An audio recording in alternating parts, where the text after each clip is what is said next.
Now, I'd like to read to you the first three paragraphs from the conversation and see if it relates to you. You've been pressured to work overtime to finish a project. You won't get paid for the extra hours, but you've been assured there will be kudos from senior management. There is, but only for your boss who takes the credit. Now, you're a hard, efficient worker, but your manager closely monitors you. He demands you constantly account for your time and questioning your actions as if you can't be trusted. And you find out your boss is overclaiming on expenses. Now, when you bring this to their attention, they ask you not to tell anyone until they work it out. They then mention that they're considering recommending you for a promotion. Now, does this sound like someone that you work with? If so, these are traits of Machiavellism. Now, joining me on Tuesday Drive to discuss this is Dr. Nelia Namagaya, who's a lecturer from the University of Notre Dame, but also a visiting research associate in the Faculty of Business and Law at the University of Wollongong. A very good afternoon to you. Good afternoon, Steve. I guess maybe to start off by telling us what a Machiavellian is. Yes, so Machiavellian, we consider it as a dark personality trait, and there are four key characteristics of a Machiavellian. So they are manipulative. That means they manipulate themselves so that they seem positive and charismatic to others. They also manipulate their environment and other people around them. They're also quite distrusting, so they have a cynical perspective of the world.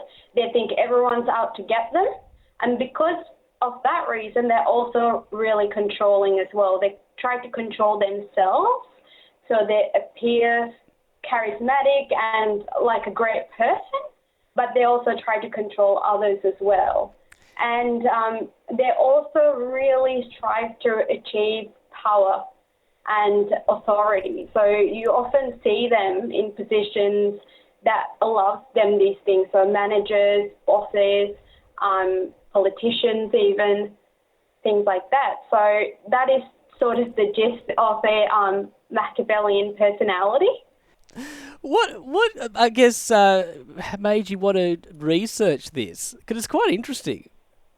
Yeah, so back in 2017, I really wanted to do a PhD, and I had some bad experiences in the workplace where I had a boss who demonstrated Machiavellian tendencies. So I did have a certain idea of dark personalities and dark leadership in organizations, and that's when I came across my PhD supervisor, Professor Mario Fernando, who's actually a co-author of this paper that we wrote to the conversation as well.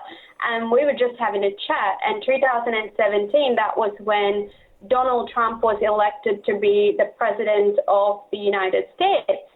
And there was there was discussions around his personality as well. And I read one of his books where he called himself a Machiavellian. And I was quite interested in that, considering a lot of people in America and perhaps around the world as well seem to support that sort of people as well, like Donald Trump. So I was interested in Machiavellians and how people around them reacted to them and how Machiavellians also influenced other people around them in organizations. I'm speaking with Dr. Nelly Niliakamage, who's a lecturer in the School of Business and Law at the Notre Dame University, and also a visiting research associate in the School of Business at the University of Wollongong. Can you tell me about what the dark triad is? Because it sounds quite evil almost. Yes, I suppose it is in a way. So a dark triad includes three different personalities.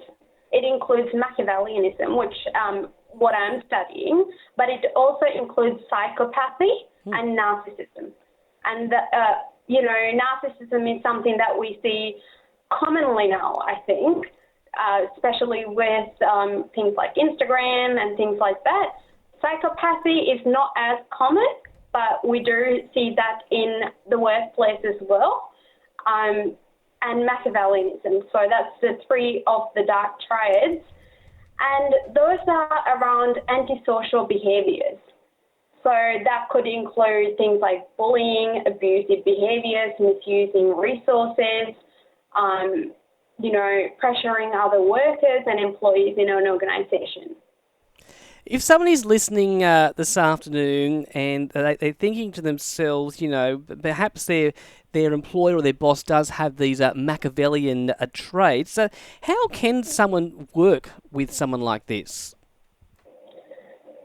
It can be quite difficult to work with a Machiavellian because, like I said, they are quite distrusting and they have a cynical view of the world. So they will see everyone around them in that perspective and they'll try to control them, manipulate them. So for a person working with a Machiavellian, they may experience emotional exhaustion, they might be quite stressed, they'll have a lot of negative feelings, and this can be quite negative to the workplace as well, in terms of attendance. Workers who work with the Machiavellians might tend not to want to go to the workplace, or even if they did, they wouldn't put in the effort, they won't be motivated.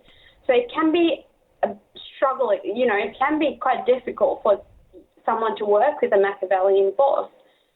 I think one of the things that we have to be aware of is that Machiavellians are quite cunning, and you may not initially notice that you are working with a Machiavellian. They come across really charismatic.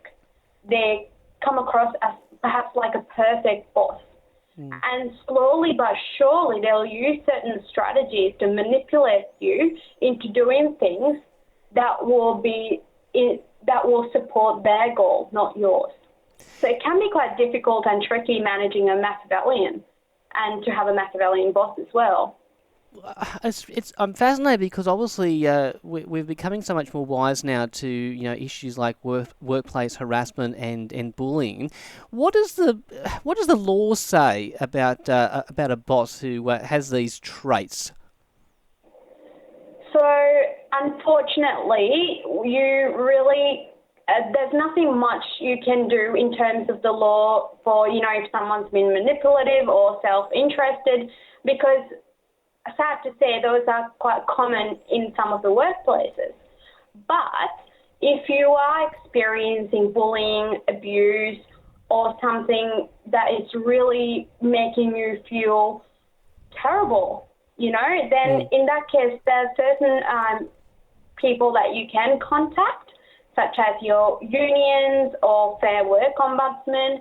But you have to be aware as well, contacting something like the Australia's Fair Work Ombudsman, that might be like a last case scenario where you are willing to cut ties with the place you're working with, because often it's hard to go back to a place that you perhaps decided to sue or something like that.